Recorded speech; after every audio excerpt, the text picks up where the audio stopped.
Good morning, everyone. We are still waiting on the connection of our co-panelist from United States, so please give us 1 or 2 minutes more to start the panel.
So I think we have to start without one of our panelists, and we hope that Liz Silvan, the director of the Berkman Klein Center at the Harvard University, she will join us in the panel during the panel. Um, so let's start with a few words to introduce ourselves. So my name is Piotr Adamczewski, and I'm the director in the Polish Office of Competition and Consumer Protection, working on different aspects of our capacity, mostly on strategy building and enforcement. And to the best enforcement, we are strongly working on efficiency, and this efficiency in nowadays can only be achieved by using different digital tools. One of the tools is definitely artificial intelligence. So today in the sessions, we would like to present our experience on our implementation actions and give you some background on the problems and challenges we actually faced and how we solved them. And we also would like to present some more broad aspects of things which you need to consider while working with AI, and the things which are still to be solved in future, which we just noticed that it required further work in from our perspective. And today with me is Ewa Sikorska from our office.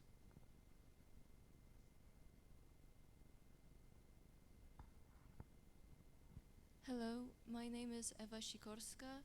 I am from the International Cooperation Office in the Polish Office of Competition and Consumer Protection, and today I will be moderating this panel along with Piotr, who will also be a speaker, and I will also be a rapporteur for this session.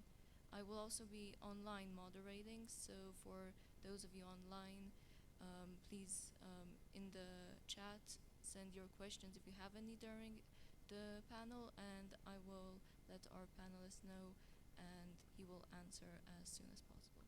Thank you. Thank you, Eva. So I will start with the presentation. Can I ask for opening it? Okay, so our project. So what we did, we were working on in the way of the project. So what we notice in our organization that we have enough experience regarding the digital matters. We digitalized most of our registers, and our capacity was enough to work on something more. So we decided to use all of our resources, not necessarily to change the structure immediately, but just give the first possibility for the organization to work with AI on the basis of the project. So we call it artificial intelligence for consumer empowerment. And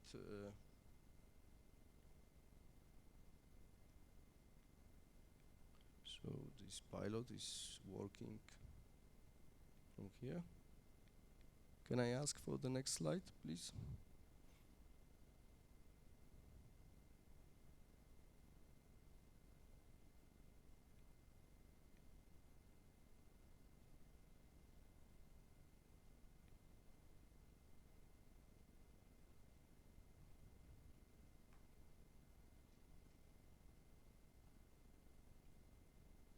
Okay, so the idea was to recognize how we can actually implement AI, which is not so easy, to be honest, if you are just working as a typical lawyer. So mostly what you know is exactly what is your organization, what are the strong sides of the organization, but you know also about some problems which are there. However,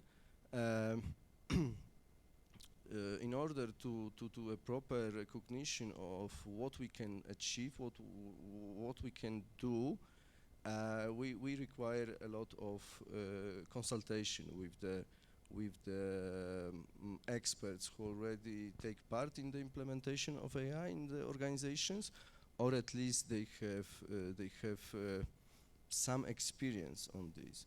So we started the project with inviting a lot of people from academia and from business who already had experience in technology, and we were showing them what we have, what kind of digital registries we have in our capacity, and they were actually answering our questions. So what we can do with all the data which we already gathered. So mostly in all the organizations, you have different data bases which you can use in different manners, but to be honest, it's quite difficult for people within the organization to properly recognize what is good for the process, or which is not so good. So we work with the expert on the basis of the short workshops. So we invited different people from different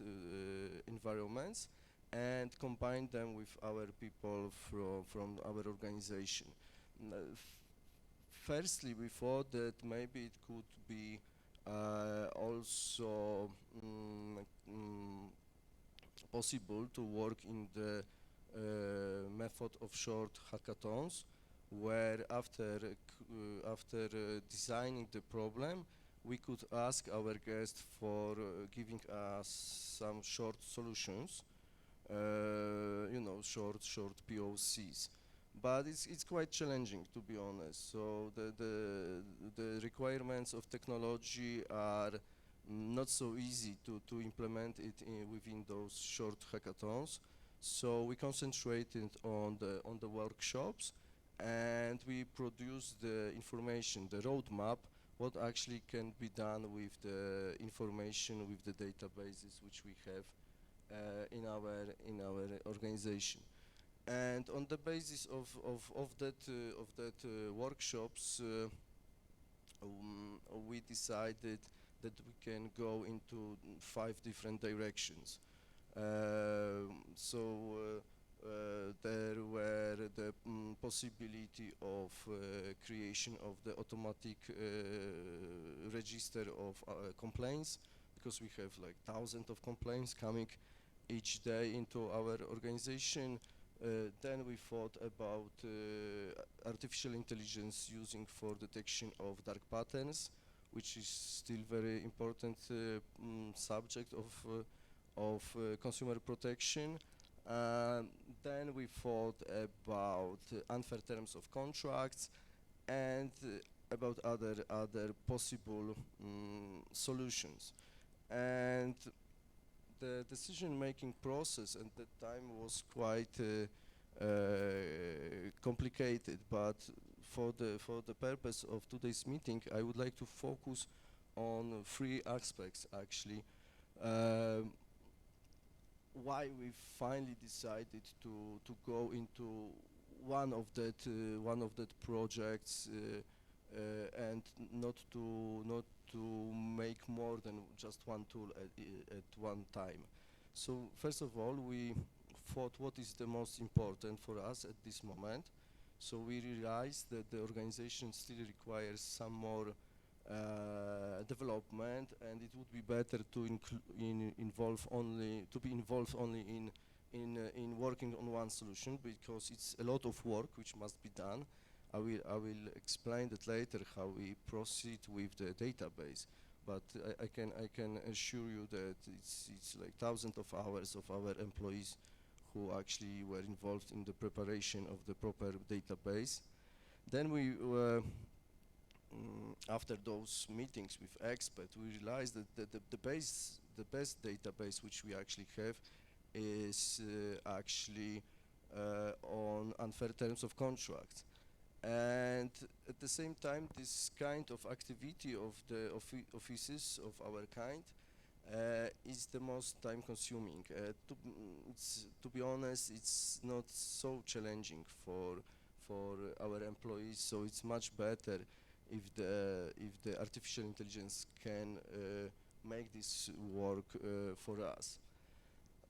So having all that aspects in our heads, we decided that we will focus on the tool on detection of unfair terms of contracts, and we decided to use the natural language processing as the technology for the discovering of the unfairness in the provisions, and at the same time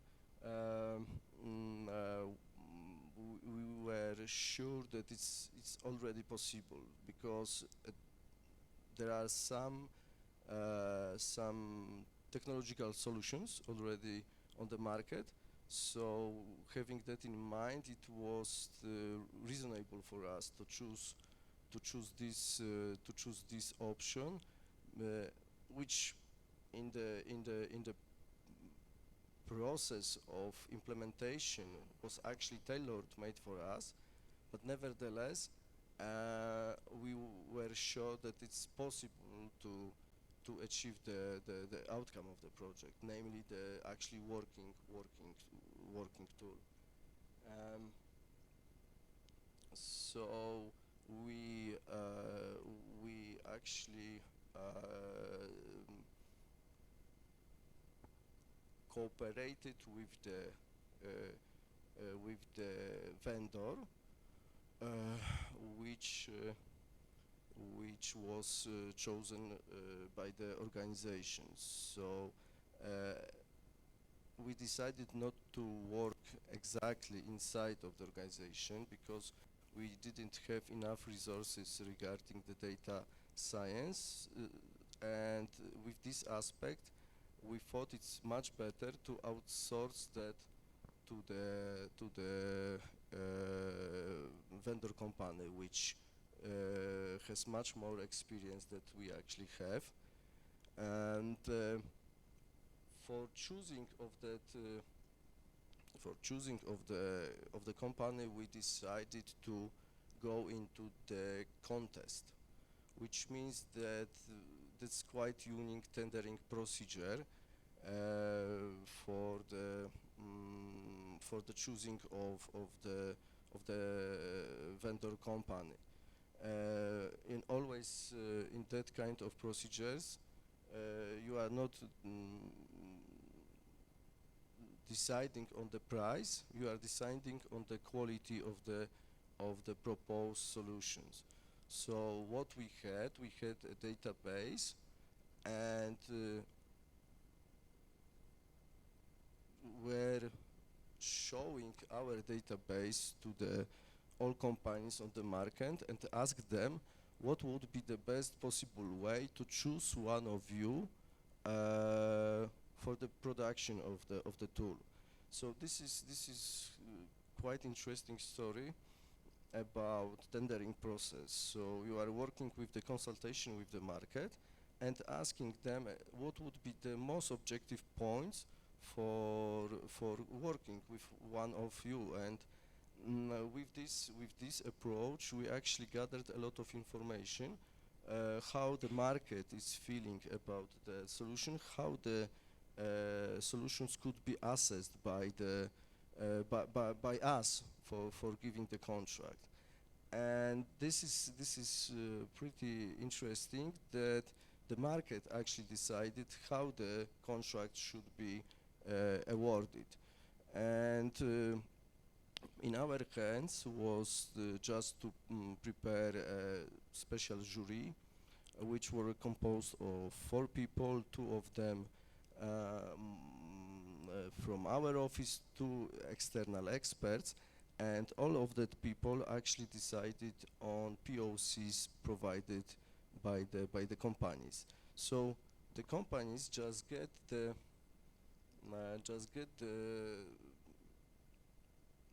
number of our databases, and so in the process of implementation, first we prepared and structurized the database which we had. So to summarize this part of my speech, we had like 10,000 of already detected unfair clauses, and our employees, 50, at the peak of our work on that, it was 50 people who were preparing the structurized database.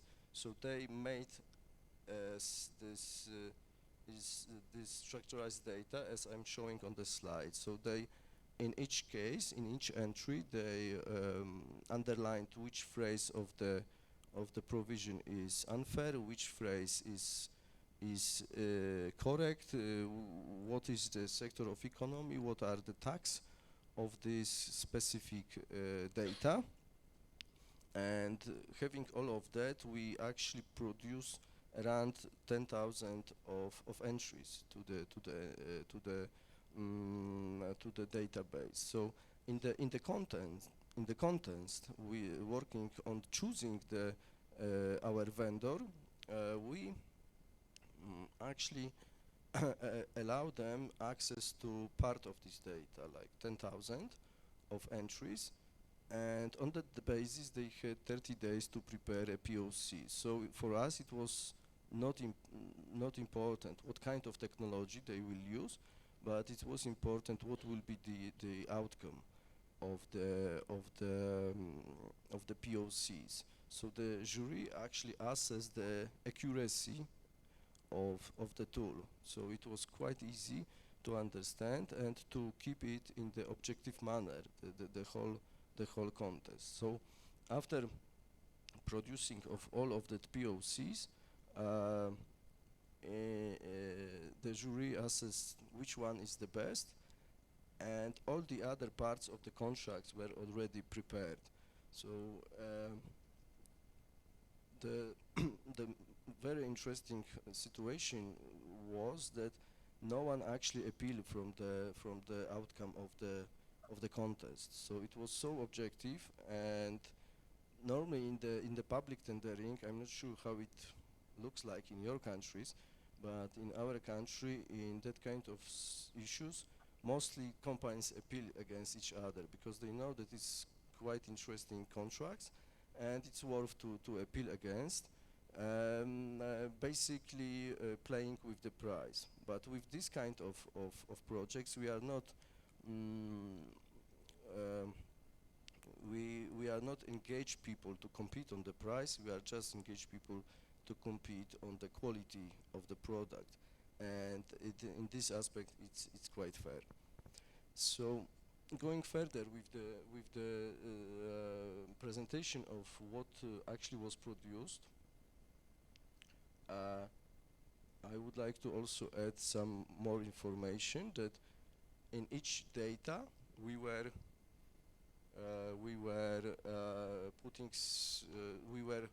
matching the data with the reasoning why the unfair term of contract is actually unfair.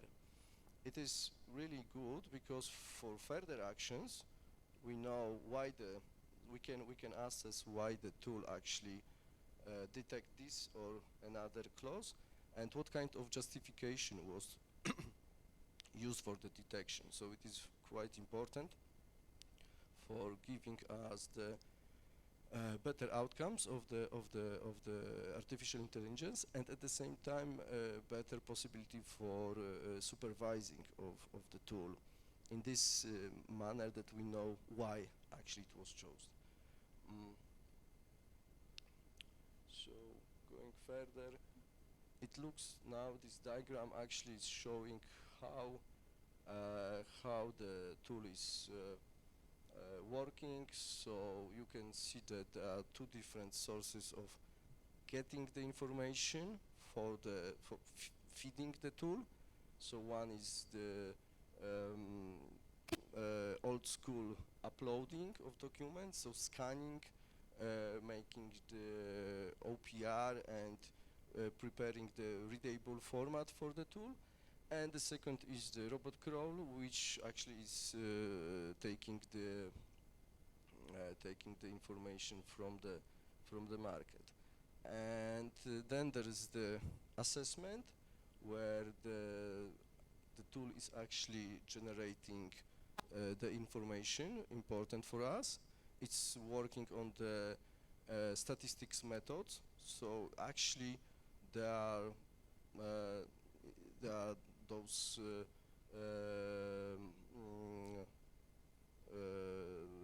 natural language processing methodology where all the words are actually and all the sets of the phrase are changed into the numbers, so the system can actually work with the meaning of the phrases, not just repeating the words. And finally, it giving us the results, flagging the phrases which are unfair. So shortly, so this is the how does it look like. So maybe the interface is not so nice, but still we are more taking care of the accuracy. So this is the first part of working of the tool, taking the standard contract template from the whatever, from scanning or from the internet. Then then there is the process of assessment, and the phrases are actually shown to so they can be flagged as the fair ones or abusive ones. And then it's quite easy for us, we can just generate and the soft letter quite immediately, because you already know that we matched the unfair clauses with the reasoning.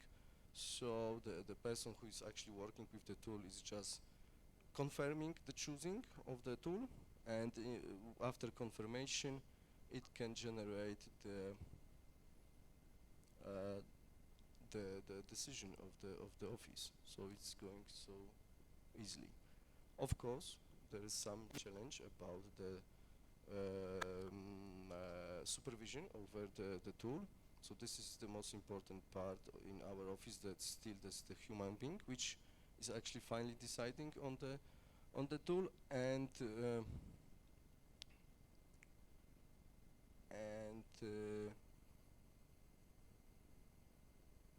it actually must be the proper person who is deciding. So we have different employees in the office, but only those who have the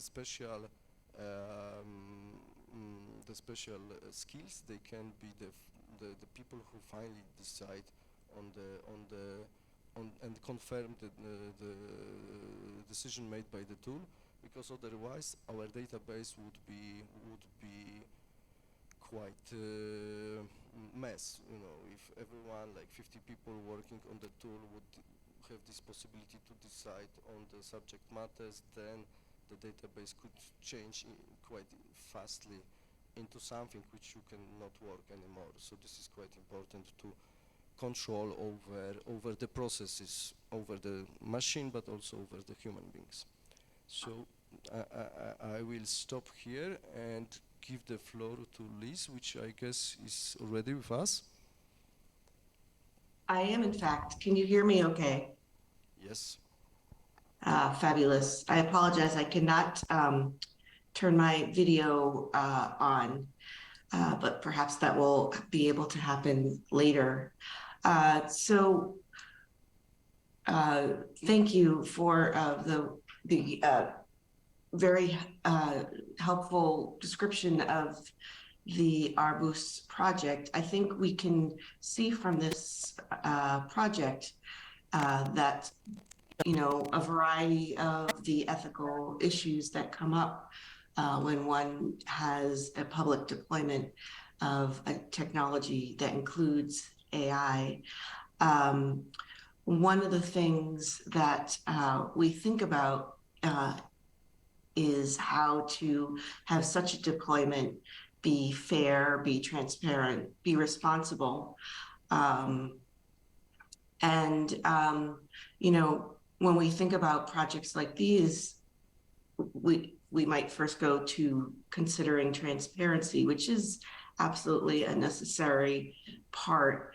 of such an implementation, but it's insufficient by itself. You know, we've certainly all seen cases where technology creators have said, oh, look, let's see this, how much we have shared, but that doesn't mean, you know, we've shared all this information about what the system does, but that doesn't mean the system is working for the constituents who that technology serves. So in order to have not only a transparent, but also a fair and responsible AI, it's important for additional components to be addressed. So, for example, as I was implying from what I was previously saying, the understanding the needs of humans, those using the systems, to be able to use the tool. You need to have, you know, define an ethical model for how you're going to govern that technology and be held accountable to that model. You have to know and share what the data is, how it's accessed, who can access it, how it can be combined with other data. Do the data subjects have the rights to restrict or to revoke the use of the data, to have their data be forgotten? You know, it's important to be able to identify, or, you know, if it's not possible, to identify existing standards and procedures to be able to create them. You know, what are your ethical performance metrics beyond, you know, any technical performance metrics? What are the socio-technical ones, the community-based ones? How does the system work for the people as well it as serves? many suppliers and level operators? They are all private actors, but actually they What is their understanding access. of and experience of it? And then, of course, there's the One need of the to reasons address any Supreme cybersecurity War, you know, vulnerabilities and risk management. several And, you know, none of these are sort of one and done. All of these are things Russia that need to be built into the entire cycle of development and use, from the design phase to the implementation stage to deployment and monitoring. And so what you can see from our booth is that this was something that was designed based on ethical principles from the start. Then throughout development, the engagement of stakeholders periodically throughout the process. In fact, it was designed with with the people who were evaluating the abusive clauses in the first place. So what we see here is, part of what I'm describing, the need to do this kind of work throughout. I also want to talk a little bit about the need for what I mean by standards and procedures. So sometimes these are required by legislation. Sometimes there's industry standards, but oftentimes the current state of things, those don't exist yet. But for that, this is when people talk about being able to identify and create audits and returning them to them over time, to continually monitor throughout the process and through the long tail of deployment. So I might pause there and see and return it to everyone else to continue the conversation about the uses of and best practices when public authorities deploy AIs.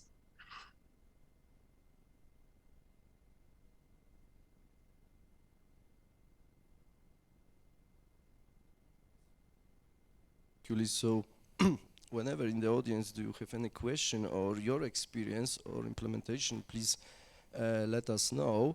so we can exchange the experience on that. So for us, this first project, which actually we did, and what we achieved, that we have this one tool which is actually already working and giving us this necessary efficiency in regards of unfair terms of contracts, but there are still the challenges which we need to face for further implementations. So first of all, we defined like 4 aspects which are still worth for further consideration, at least 4.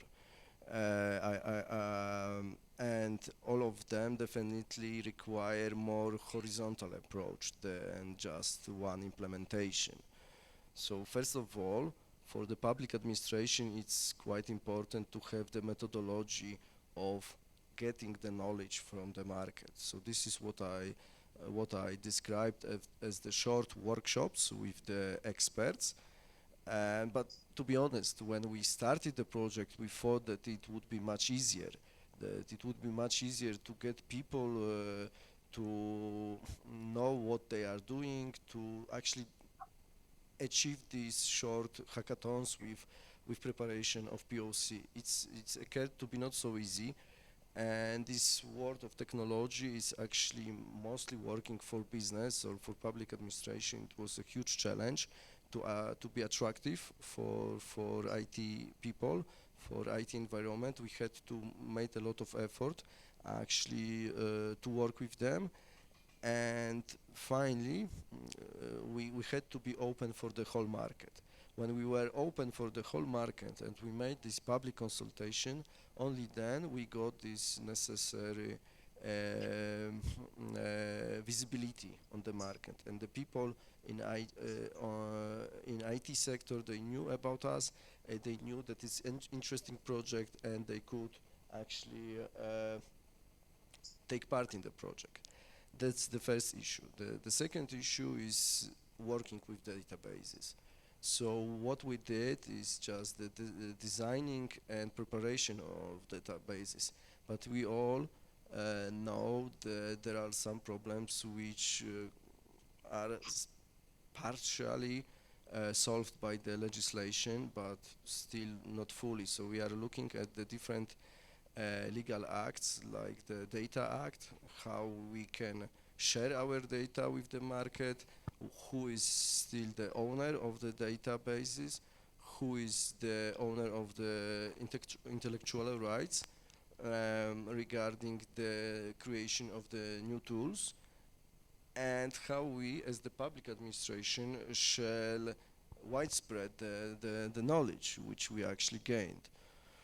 So definitely what we would like to do is this full transparency, and like one of these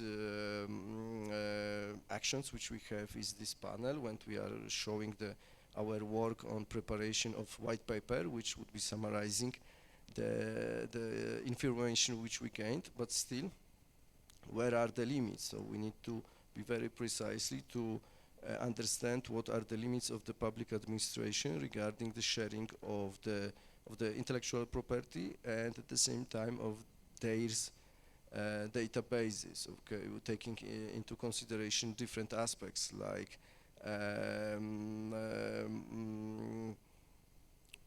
the right of the organization to work with what they prepared. That's the first issue. The second issue, how we can ensure that our databases will not be biased, there will be no discrimination, and after giving access to this database, how to be 100% sure that it be working in the proper aims. So that are the challenges. What are the other? Mostly for us, what we can see after the implementation process is the working with the whole organization. So everyone in the organization needs to be convinced that this work is really necessary. It's really good for it, and it will be giving us more efficiency at the end of the story. Because when you ask 50 people to work on the database, which to be honest is very hard work, so you need to make it manually, so the computers will not make it for you.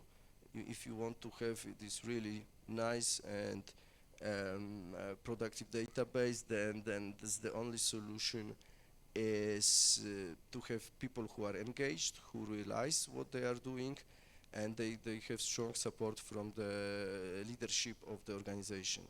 So it was our job to keep this process on the high level, in the hearts of the leaderships, because otherwise we would lose the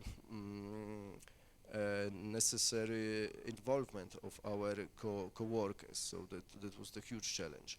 And the last thing which I would like to mention at this point is that we still need to decide what is the role of that kind of tools in the organization, whether they are just assistants, maybe they are already co-workers, or even something more.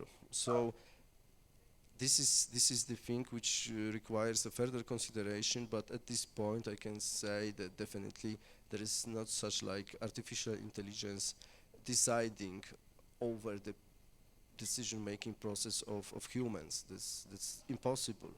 Definitely the tool can play a role of the co-worker, but actually it's just an assistant who is just flagging, who is showing what are the problems on the market and giving us more power for reaction.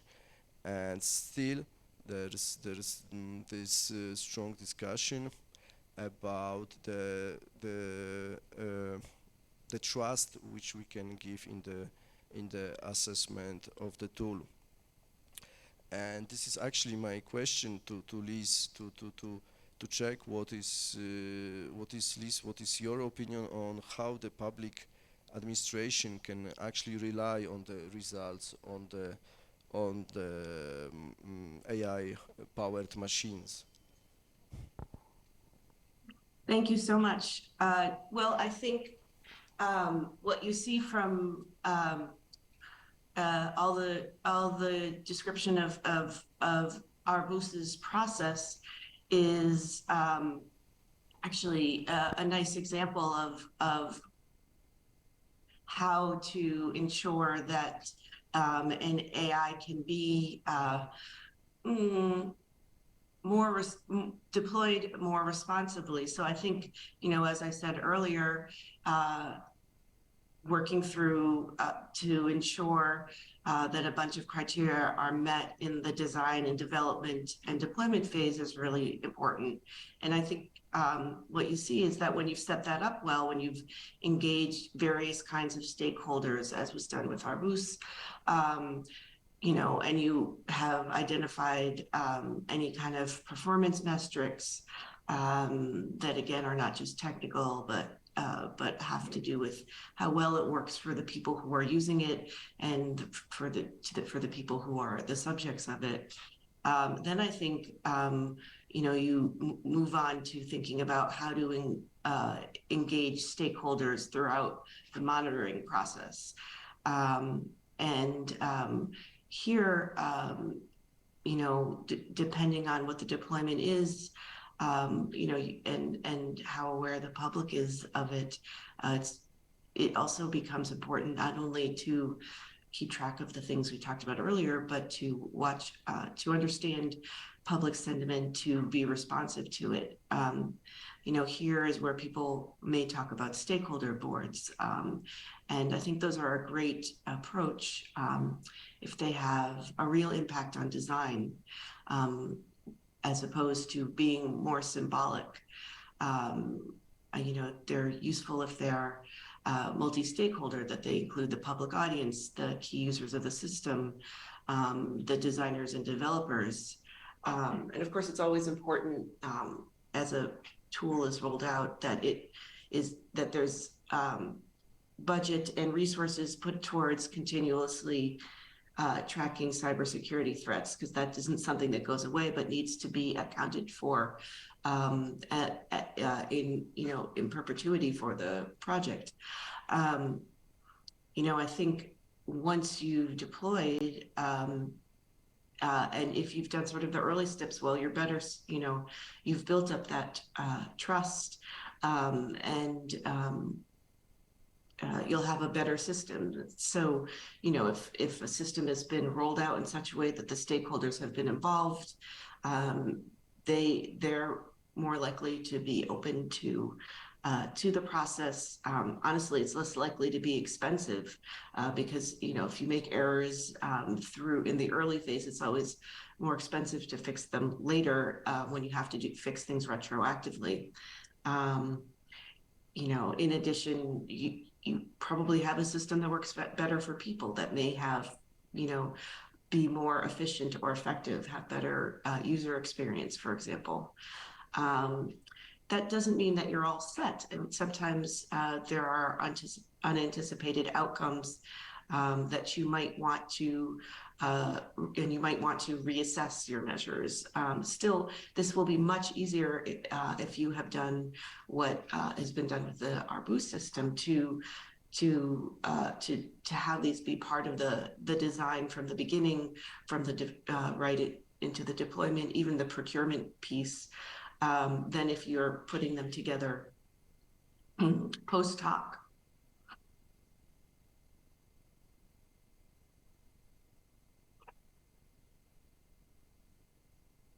Regarding the responsibility, it's the important issue, and still this is in actually in one of our priorities right now. So the deployment is the most important. It was the most important for us. I mean, this accuracy, efficiency. Still, we cannot lose that from our eyes, that there must be the responsibility actions, and so whenever the tool is making any decision, I mean, not the administrative decision, but just the flagging, and somehow it's a decision made by the tool, so it required a lot of controlling, and for this and we are working on preparing the special procedure, how the tool can be employed when it's actually opening the files, and who is actually deciding on the results. So that's the issue which we are still working, and the another aspect is also the further developments of the agencies. So regarding this, we have one question online. So Eva, if you could take this question. Yes, so the question that was asked by one of our online participants was, could you share your experiences in detecting bid rigging? What should we consider in this AI project in public procurement? So who would like to take this question, Piotr or Liz?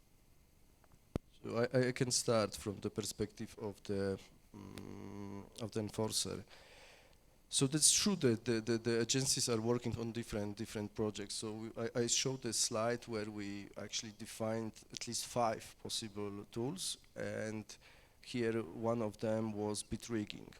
And what I noticed, there are different progress in different agencies, like with everything. And here, what I would always take into the consideration is actually the database which is available. So here with bid rigging, you have this situation that there are a lot of data, because there are a lot of tender procedures in all countries, and they are actually gathered mostly by the public administration, by the Office of Public Tendering. So the data are there. Still, I'm not sure about how digitalized they are. That's the first problem. So they must be fully digitalized. And another problem which I see here for preparing a well working tool is the proper structurizing of this data. So you have to be sure that these data are showing something.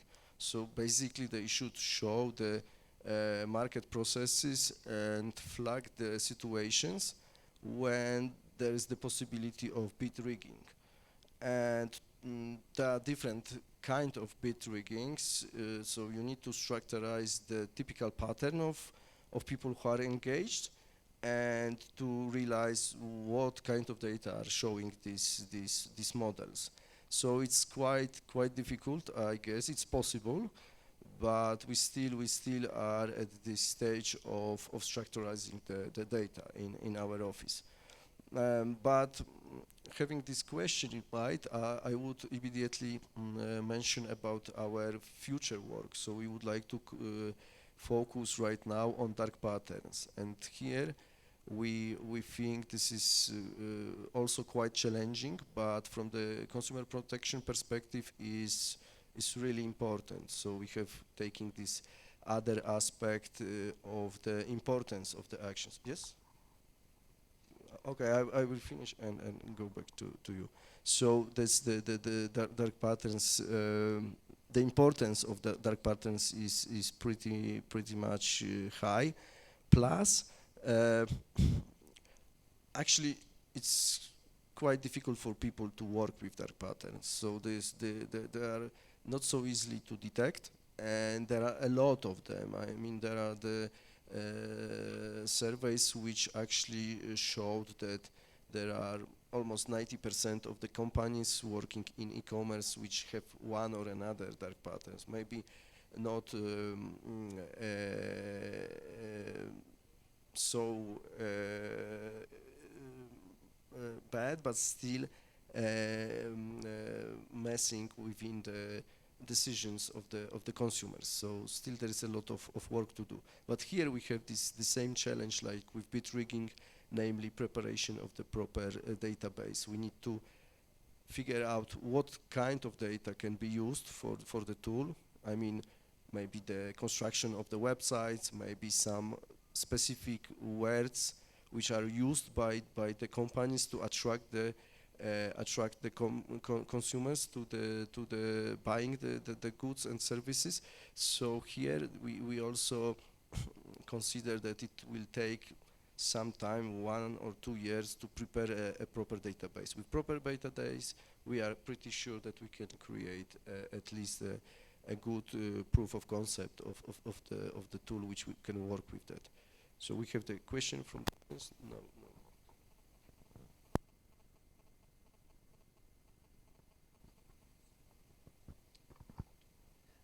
Thank you. I was wondering if this white paper that's going to be published will be in English, and also if there are plans to open source the tool. And I ask that because, like you said, there are many challenges yet, but sometimes for the tech community to contribute, actually this, like having it open source is good for having this broader view on the challenge that you're facing. And also, I'm saying that coming from a data protection authority, this kind of tool seems very interesting because I can see how once it's more mature, it could be easily adapted for privacy policies, survey oversight, you know. And also, when you mention on dark pattern, it's also an issue that we face as data protection authority. I don't know if any joint work with the Polish Data Protection Authority could be on the scope, or maybe at the EU level. I mean, I'm just curious how you see the development of these further cooperations that could be useful for making the tool more mature. Thanks for that. Yeah, definitely we are working in English. That's for sure. We would like to widespread that worldwide. So definitely it should be in English. That's one point. Second, so open source tool, not yet. That's the huge challenge which we are facing. Actually, when we started, we thought, no, I mean, it's only for our internal purposes. But this opinion is changing, mostly because the openness to the market actually is a good thing. So when we were open and we showed transparently what we have, then the market responded. And then we got a lot of POCs. Otherwise, it would be quite difficult. So when we shared our data, that was possible for the market to work on them. Otherwise, it's not possible. So it's quite difficult to have a nice and reliable vendor without showing what we have openly. So we need to think how we can share the algorithm, the tool which we already prepared. So but still it's quite a legal challenge for us. And finally, the private data protection. Yeah, there are a lot of overlapping with your work and our work. So there are different forums for cooperation. Definitely there is the ELAB in the EU, which is working for different tools which are supposed to be used further on by different agencies. But still, we are also open for cooperation. So this is the one of the aims of the panel to search for some further work after that. Thank you. It's a great presentation. Just a couple of things to take care of. When you mention about stakeholder engagement in the modeling process of AI, I feel that you're closing the loop to open up this knowledge. When my colleagues here spoke about open source, there is a lot that open source can be able to contribute in modeling some of this algorithm. And the time scope that you're giving of 2 years, taking into consideration database normalization. Database normalization does not take place at an instant. It comes in through a given period of time. Are there any points that you are building the trust in AI to take over the human decisions? Because if we say that AI is going to take over the human decisions, there is at least a magnitude of error in prediction analysis of AI, and some of them may not come out rightly well.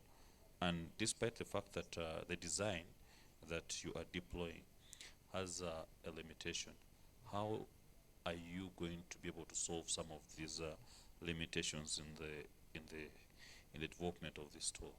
Because you are merging two things, the automated and then the manual systems, and building this AI engine. Yeah, thank you. So there are like a lot of things which we need to discuss. I'm not sure if we have the time enough, so but just shortly touch at least what you said. So definitely, I mean, it's true this is artificial intelligence and it should work automatically, but we cannot forget that, you know, we need to prepare a lot of things manually. That's for sure, and this takes a lot of time, and maybe not all of people engaged in that processes truly realize that it's human beings who need to prepare databases. Otherwise, there will be some biases, there will be some discrimination. That's for sure. Even with the preparation of human beings, still there can be discovered some problems. The opening, this is the open source. This is very important, but still this is the challenge for public administration. You know how we work. It's always like the kitchen, and we are showing only the results of our work. So it's the natural for us to, and actually it's the legal limitations, how we can share what we are having inside. So this is one of the points which will need to be considered further on. So I think that we will discuss some points after the panel, and we are in the time limit, so maybe I will give a floor to the list to some final thoughts about the panel. Well, I think those final questions sort of point at the last thing we might say, which is simply that over the coming year, we plan to work together to do a series of workshops where we engage with these kinds of issues, looking at Arbus as an example, but also looking at other people's examples of the work. And our hope is that if you're in this room, you may be interested in you may be thinking about these issues, you may be deploying or developing an AI technology, and we hope that you'll if you are in such a position and you're interested in such a conversation, that you reach out to us to see if it might be possible for your project to participate. So you could speak to us after the panel, or you can also reach out via email as well. We would love to be in conversation with you to see if this would be a useful thing to do together. And thank you so much for the attention, and apologies for the technical difficulties at the beginning of the program today. Thank you, Liz. Thank you, everyone. And I invite you to further discussion after the panel. Or we have just last comment from the audience. It is not a question, just a little curiosity about the explanation of dark pattern. What do you mean by saying dark pattern? Is it unstructured data or structured first? Is it not understandable by general, or there are the heterogeneous type of data? And second question is, during the processing diagram, you show there is the manual entry of text and automatic entry of text.